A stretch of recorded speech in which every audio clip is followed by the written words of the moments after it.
मित्रों नमस्कार। मैं पैरामीटर ऑफ लॉ के इस चैनल में आपका हार्दिक स्वागत करता हूं। मित्रों, इस चैनल के माध्यम से मैं विभिन्न कानूनी विषयों पर आपको समय समय पर जानकारी दे रहा हूं। आज का टॉपिक है रेरा। रेरा जो एक अथॉरिटी है रियल एस्टेट के अंदर, हर व्यक्ति का ये जीवन में सपना होता है, ड्रीम, कि वह अच्छा घर मकान बनाए। जैसे कि एक बेसिक नीड रोटी कपड़ा और मकान होती है, उसी तरह आदमी सारे जीवन की कमाई हुई पूंजी से कोई भी संपत्ति या मकान खरीदता है। इस रेरा जैसी अथॉरिटी को बनाए जाने का ऑब्जेक्ट यही है कि गवर्नमेंट से सारे जो भी अप्रूवल लेने आवश्यक हैं वो बिल्डर ले। बिल्डर से संबंधित क्या कानून है ये रेरा में बताया गया है।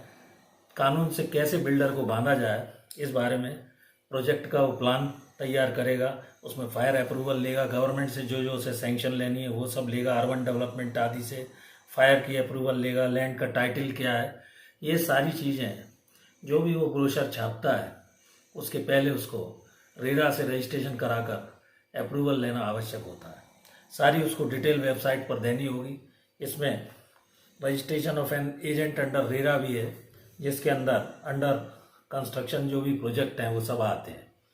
RERA registration is mandatory. Real estate agent means the property dealers, brokers, ये सब इसमें आते हैं। रियल एस्टेट में ट्रांसपेरेंसी उसे रखनी होगी। जो भी बात वो बताता है या उसमें ब्रोशर में छापता है वो सब उसको उसमें पारदर्शिता रखते हुए स्पष्ट करना होगा। नहीं तो इस रेरा के अंदर आजकल कंप्लेंट्स का ढेर लग रहा है।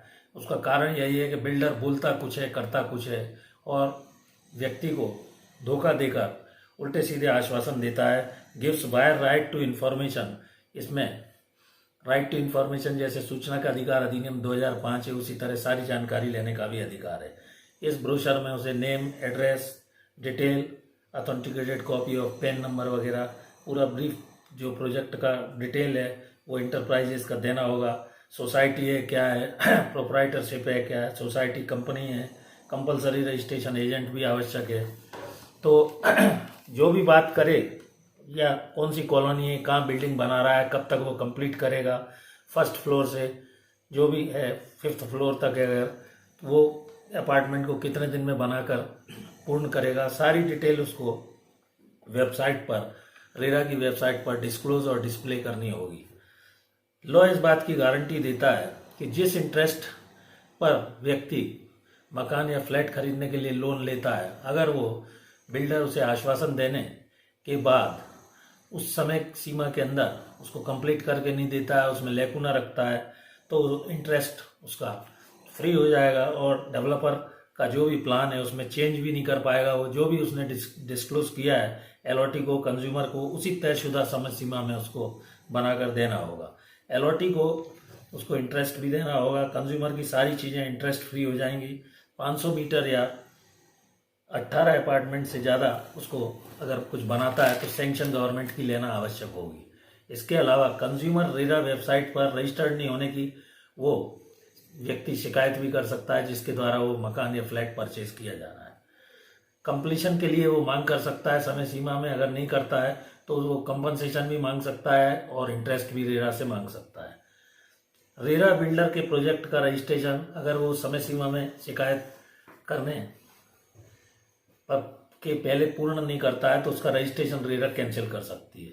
प्रमोटर की टर्म्स और जो कंडीशन है उसका वायोलेशन होने पर, अनफेयर ट्रेड प्रैक्टिस अपनाने पर, झूठी सर्विस के आश्वासन देने पर रेरा कार्रवाई करता है कि अगर उस बिल्डर ने ऑर्डिनरी का कोई काम किया है जो उसने उस एग्रीमेंट में या जो प्रॉपर्टी ले रहा है उसके साथ अच्छी टाइल्स लगाने का, कोई और कार्य करने का, स्विमिंग पूल बनाने का, उसके अंदर जो भी मकान में नीडी चीज़ें हैं वो अगर मिसलीडिंग कोई इन्फॉर्मेशन देता है या सर्विस देता है तो उस पर रेरा कार्रवाई कर सकती है। जैसे मान लीजिए कोई सड़क है, वो सीमेंटेड बनाने का वादा किया और बाद में वो पुल तार आदि से बना देता है, तो ये एक misleading practice, unfair labour practice होगी। वेबसाइट एक्सेस करने से उसको बार कर दिया जाएगा, उसका डिफॉल्टर के रूप में रेरा कार्रवाई करते हुए वेबसाइट पर उसका फोटो डिस्प्ले करेगा, उसके अगेंस्ट जो भी एक्शन लिया है उसको भी वेबसाइट पर रेरा डाल सकता है। अनफेयर जो ट्रेड प्रैक्टिस है वो झूठी तौर पे सर्विस देने का वादा करने को बोलते हैं और रेरा अकाउंट उसका सीज किया जा सकता है। इसके अलावा वेबसाइट पर डिफॉल्टर का नाम फोटो साइज डिस्प्ले हो जाने से जो भी खरीदार हैं, बायर्स हैं, उनको इस बात की कंज्यूमर्स को जानकारी हो जाएगी। इसमें जजमेंट आने के रेरा के 60 दिन के अंदर आप अपील कर सकते हैं। सीपीसी की कोई भी प्रोविजन स्ट्रिक्टली इसमें एप्लीकेबल नहीं है, केवल नेचुरल जस्टिस के तहत प्राकृतिक न्याय के सिद्धांत के अनुरूप दोनों पक्षों को सुनवाई का अवसर दिया जाएगा। इसमें रेरा की अथॉरिटीज का यही प्रयास संभवतः रहेगा कि जो भी संबंध नोटिस वोटिस जारी करेंगे उसके पहले यदि वो आपस में मैटर को सेटल कर लेते हैं, हैंडल कर लेते हैं और अथॉरिटी के समक्ष 60 दिवस के अंदर अपना जो भी मैटर सॉल्व हुआ है, रिजॉल्व हुआ है, उसको बताते हैं तो डिग्री ऑफ सिविल कोर्ट की तरह रेरा का जजमेंट होगा। कंज्यूमर को चुपचाप नहीं इन शिकायतों होने पर सहना चाहिए, बल्कि 5 वर्ष तक ये उन्होंने समय सीमा दी गई है कि अगर बिल्डर उस बिल्डिंग में जो भी वो खरीद रहा है किसी तरह की कोई कमी रखता है तो उसमें उसकी ड्यूटी है कि बिल्डर उसे ठीक करा कर दे।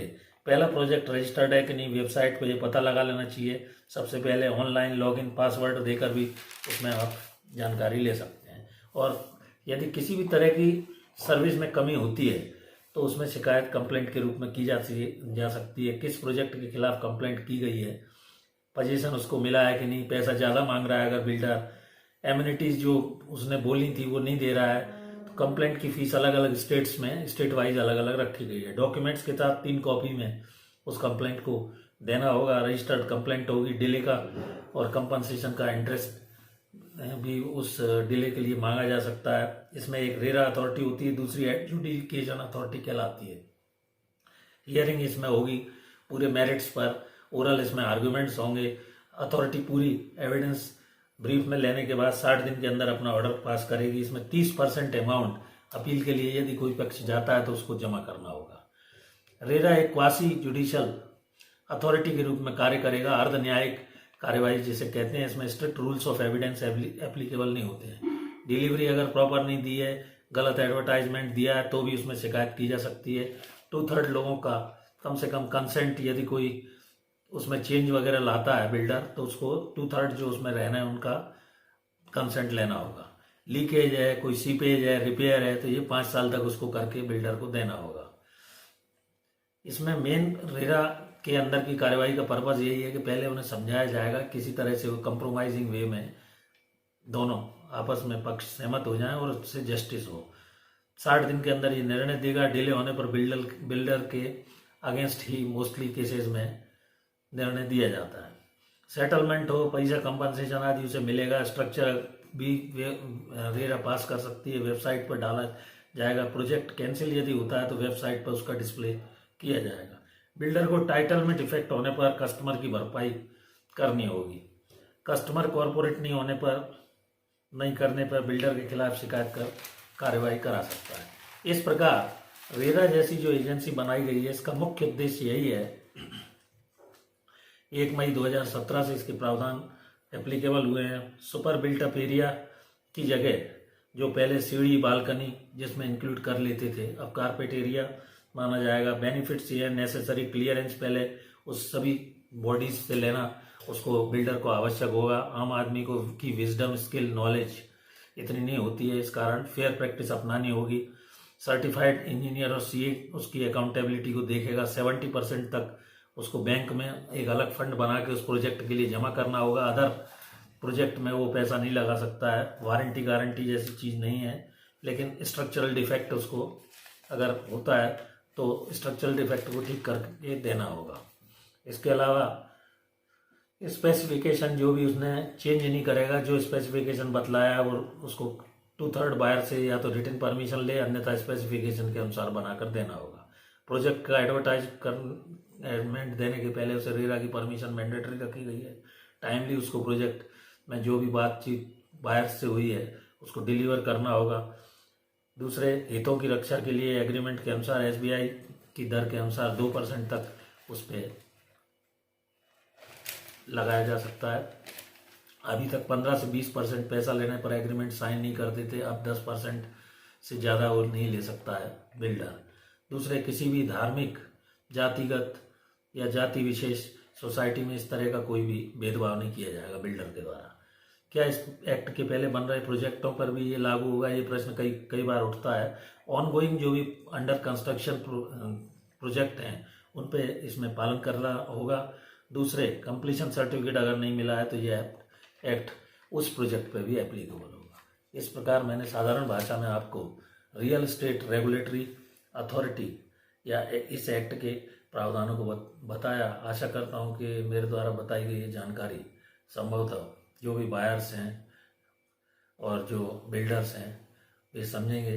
बिल्डर को भी अपॉर्चुनिटी दी गई है कि वो भी जो भी उनके पार्टीज के बीच में और उसके बीच में जो खरीदार है वो ही अगर उसका पालन नहीं करता है तो वो भी रेरा में शिकायत कर सकते हैं। इस प्रकार यदि मेरा वीडियो अच्छा लगे तो प्लीज़ इस चैनल पैरामीटर ऑफ लॉ को सब्सक्राइब करें, अपने यार दोस्त मित्रों को भेजें, सब्सक्राइब करें, शेयर करें, लाइक करें।